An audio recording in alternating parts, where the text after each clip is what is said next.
सियासत से जुड़ी इस वक्त की एक बड़ी खबर सामने आ रही है, जहां गुजरात विधानसभा चुनाव से पहले कांग्रेस पार्टी को बड़ा झटका लगा है। जी हां, गुजरात कांग्रेस के कार्यकारी अध्यक्ष हार्दिक पटेल ने पार्टी से इस्तीफा दे दिया है। उन्होंने इसकी जानकारी ट्विटर पर दी है। कांग्रेस से इस्तीफा देते हुए हार्दिक पटेल ने कांग्रेस पार्टी पर जमकर निशाना साधा है। हार्दिक बीते कुछ वक्त से कांग्रेस नेताओं से नाराज चल रहे थे और उनके पार्टी छोड़ने की अटकलें पहले से लगाई जा रही थी। हार्दिक पटेल ने इस्तीफे की जानकारी अपने ट्विटर हैंडल पर दी है और जहां उन्होंने लिखा है कि आज मैं हिम्मत करके कांग्रेस पार्टी के पद और पार्टी की प्राथमिक सदस्यता से इस्तीफा देता हूं। मुझे विश्वास है कि मेरे इस निर्णय का स्वागत मेरा हर साथी और गुजरात की जनता करेगी। मैं मानता हूं कि मेरे इस कदम के बाद मैं भविष्य में गुजरात के लिए सच में सकारात्मक रूप से कार्य कर पाऊंगा। आपको बता दें कि हार्दिक पटेल लगातार राज्य के नेताओं और हाईकमान पर सवाल खड़े कर रहे थे। अब जब गुजरात में विधानसभा चुनाव में कुछ ही महीने बचे हैं और उससे पहले हार्दिक पटेल के इस्तीफे ने कांग्रेस को करारा झटका दिया है।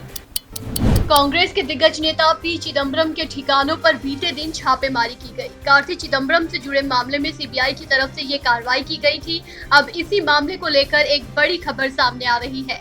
कार्ति चिदम्बरम के करीबी एस भास्कर रमन को सीबीआई ने गिरफ्तार कर लिया है। जी हां, जहां कल पूरे दिन कार्ति चिदम्बरम से जुड़े ठिकानों पर सीबीआई ने छापेमारी की थी, तो वहीं पी चिदम्बरम और कार्ति चिदम्बरम छापेमारी को लेकर सुर्खियों में पूरे दिन बने रहे। सीबीआई ने कार्ति चिदम्बरम से जुड़े 10 ठिकानों पर छापेमारी की थी। मुंबई, ओडिशा, तमिलनाडु स्थित कार्ति चिदम्बरम के कई ठिकानों पर ये छापेमारी की गई थी। कार्ति चिदम्बरम पर आरोप है कि उन्होंने पैसे लेकर चाइनीज लोगों को गलत तरीके से वीजा इशू करवाया था। मामला पंजाब में कोई पावर प्रोजेक्ट से भी जुड़ा है, जिसमें वीजा जारी कराए गए थे। इस मामले में सीबीआई ने अब एक नया मामला दर्ज किया है। मीडिया रिपोर्ट्स के मुताबिक कार्ति चिदम्बरम पर 250 चीनी नागरिकों को भारतीय वीजा दिलाने और बदले में 50 लाख रुपए की रिश्वत लेने का आरोप लगा है। उसी मुकदमे के तहत इस रेड को अंजाम दिया गया था। सूत्रों के मुताबिक इस मामले में मंगलवार देर रात तक एस भास्कर रमन से पूछताछ की गई, जिसके बाद उन्हें गिरफ्तार कर लिया गया। बता दें कि भास्कर रमन कांग्रेस सांसद कार्ति चिदम्बरम के बेहद करीबी हैं। इससे पहले भी आईएनएक्स मीडिया मामले में भास्कर को गिरफ्तार किया जा चुका है। हाल ही में वो बेल पर जेल से बाहर आए थे। भास्कर पर घूस लेने और भ्रष्टाचार के आरोप लगे हैं। अब जिस वजह से पी चिदम्बरम और उनके बेटे कार्ति चिदम्बरम की मुश्किलें एक बार फिर से बढ़ती हुई नजर आ रही है। पंजाब में किसान अपनी कई मांगों को लेकर भगवंत मान सरकार के खिलाफ प्रदर्शन कर रहे हैं। पंजाब के किसान गेहूं खरीद पर बोनस और 10 जून से धान की बुआई शुरू करने समेत कई मांगों को लेकर चंडीगढ़ मोहाली बॉर्डर पर प्रदर्शन कर रहे हैं।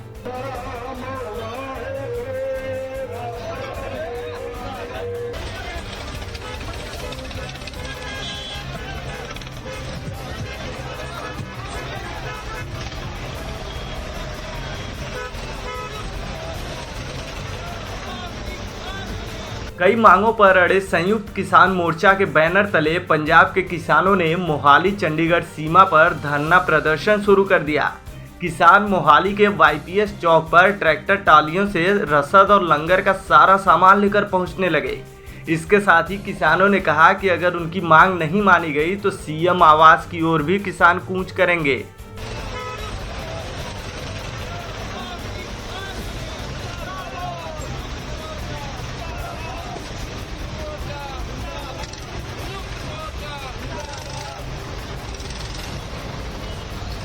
वहीं किसानों के प्रदर्शन को लेकर पंजाब के मुख्यमंत्री भगवंत मान ने किसानों से अपील की। उन्होंने कहा कि वो नारेबाजी और प्रदर्शन बंद करें और पंजाब के घटते जल स्तर को रोकने के लिए पंजाब सरकार की मदद करें। इसके साथ ही सीएम मान ने कहा कि किसानों के लिए बातचीत के दरवाजे खुले हैं। साथ ही उन्होंने ये भी कहा कि ये खोखले नारे पंजाब के घटते जल स्तर पर लगाम लगाने के लिए उनके संकल्प को तोड़ नहीं सकते। सुनिए और क्या कुछ कहा सीएम मान ने। मेरा किहड़ा पेटेंट राइट है कोई हवा दा। गुरु नानक साहब दा एक मैं वाक है, उन्होंने बचाने की कोशिश कर रहे हैं। पवन गुरु, पानी पिता, माता धरत महत। कृपा करके 1 साल मेरा साथ दे के देख लो।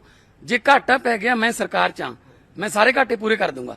पर ਇਹਦਾ मतलब ये नहीं हैगा कि साडे कोल ट्रालियां तैयार खड़ियां ने जी, ਮੁਰਦਾਬਾਦ ਮੁਰਦਾਬਾਦ ਚੰਗਾ ਨਹੀਂ ਲੱਗਦਾ।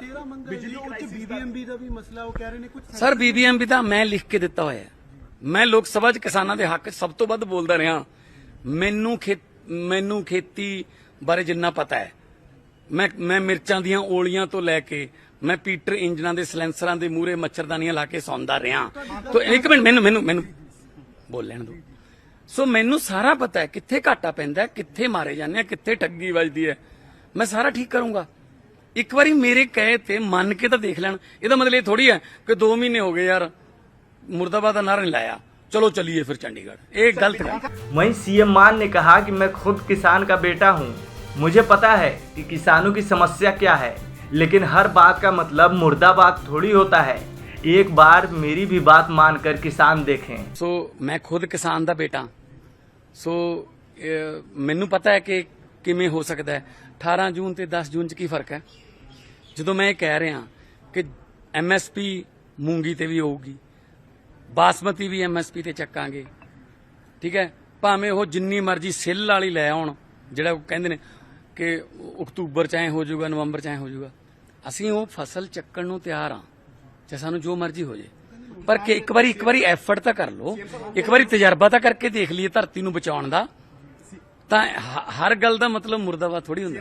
किसान आखिर किन मांगों को लेकर प्रदर्शन कर रहे हैं, अब आपको वो हम समझाते हैं। दरअसल किसान अपनी कई मांगों में प्रति क्विंटल गेहूं पर 500 रुपए का बोनस चाहते हैं। किसान बिजली के बोझ को कम करने और भूमिगत जल के संरक्षण के लिए 18 जून से धान की बुआई की अनुमति देने के पंजाब सरकार के फैसले के खिलाफ हैं।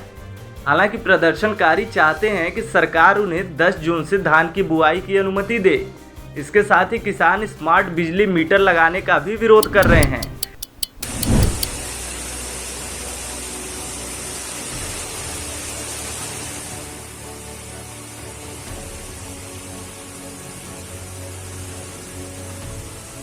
तेज बहाव में बहता ये पानी किसी नदी नाले से नहीं बह रहा, बल्कि ये सड़कों पर बह रहा है। दरअसल बेंगलुरु में पिछले कुछ दिनों से लगातार झमाझम बारिश हो रही है। बारिश के बाद लोगों को भीषण गर्मी से तो राहत मिल गई, लेकिन जो हालात हैं वो आप इन तस्वीरों में देख सकते हैं। बारिश के बाद सड़कों पर जगह जगह पानी भर गया, जिससे हालात और भी मुश्किल हो गए। रिहायशी इलाकों में पानी भर गया, सड़कें तालाब में तब्दील हो गई, जो वाहन जहां हैं वो वहीं पर थम गए। यहाँ तक कि कई घरों में भी पानी घुस गया। कई इलाकों में हर तरफ पानी ही पानी नजर आ रहा है, जिससे लोगों को आने जाने में दिक्कतों का सामना करना पड़ रहा है। बारिश और जल जमाव की वजह से कई इलाकों में तो बिजली भी गुल हो गई है। इसकी वजह से मेट्रो की आवाजाही को भी। आपको बता दें कि कर्नाटक में मौसम विभाग ने पहले ही भारी बारिश को लेकर चेतावनी जारी की थी। IMD ने कहा था कि कर्नाटक, केरल और तमिलनाडु में अगले 2 दिन भारी बारिश होने की संभावना है। अंडमान निकोबार पहुंचे साउथ वेस्ट मॉनसून के प्रभाव से कई जगह भारी बारिश से बहुत भारी बारिश के आसार जताए गए थे। मौसम विभाग ने अगले 3 दिनों तक बहुत भारी बारिश होने की आशंका जाहिर की है। फिलहाल इस खबर में इतना ही। देश और दुनिया की तमाम खबरों के लिए आप बने रहिए वन इंडिया हिंदी के साथ।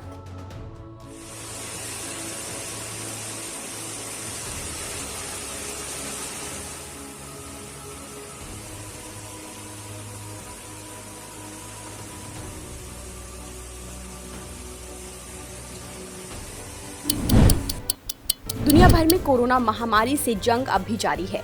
हर रोज कोरोना के मामलों में उतार चढ़ाव देखा जा रहा है।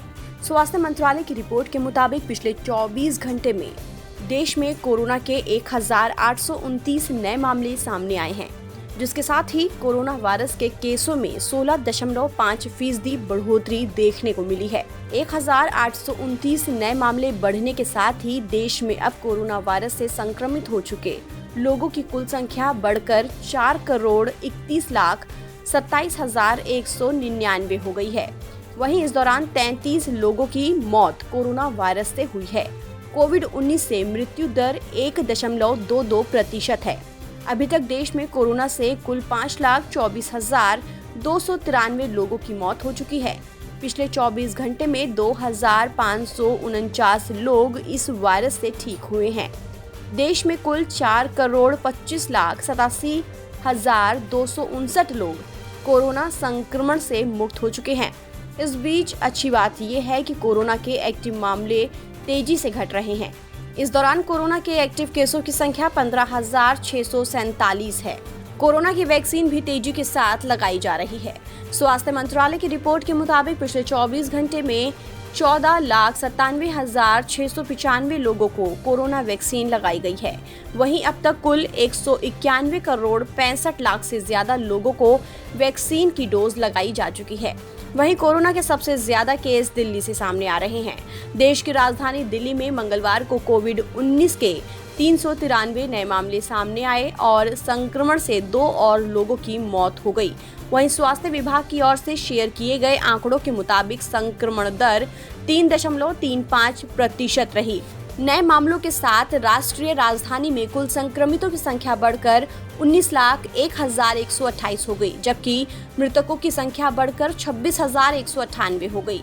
हालांकि पिछले 2 दिनों में रोजाना के मामले में कमी आई है। आपको बता दें कि कुछ समय पहले तक देश में कोरोना के मामलों में लगातार तेजी दर्ज की जा रही थी, जिसके चलते देश में कोरोना महामारी की चौथी लहर आने की आशंका जताई जा रही थी। लेकिन अब कोरोना के मामलों में गिरावट दर्ज की जा रही है और इसकी वजह देश में जारी टीकाकरण है।